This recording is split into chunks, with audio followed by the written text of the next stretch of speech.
ဒီနေ့ကလည်းတော့ဒီစက်ဒီအောင်ရှုံးနေတဲ့မန္တလာပြည်ကြီးရဲ့ဒီစက်ပေါ့ဗျာဗျာအော်မန္တလေးအချိန်မှာထိုးဖို့ချင်းနေရတယ်ပါလေမမေးဘူးကြောโอเคဗျာဗျာ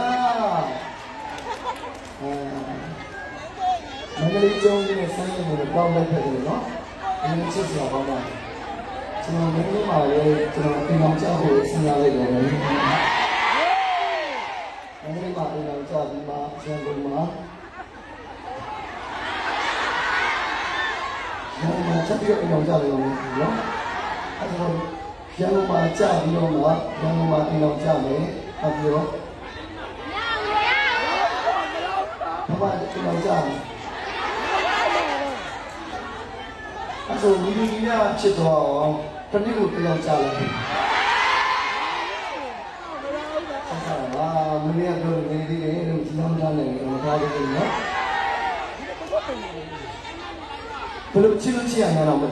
သိသေးဘူးအဲ့တော့မန္တလာသူတယောက်တော့အချစ်ချောင်းကိုစမ်းရင်ကိုတင်ပေးရဖြစ်ရင်အင်းမန်းသူရှိမှတက်ရမယ်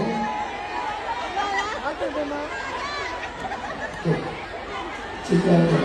တော်အချင်းကြီးလေးဒီအောင်ချုပ်တဲ့ကိုကျေးဇူးများကြီးတင်ပါတယ်။ Okay ဒါကြောင့်ကျွန်တော်ဒီချင်းကြီးရတော့မယ်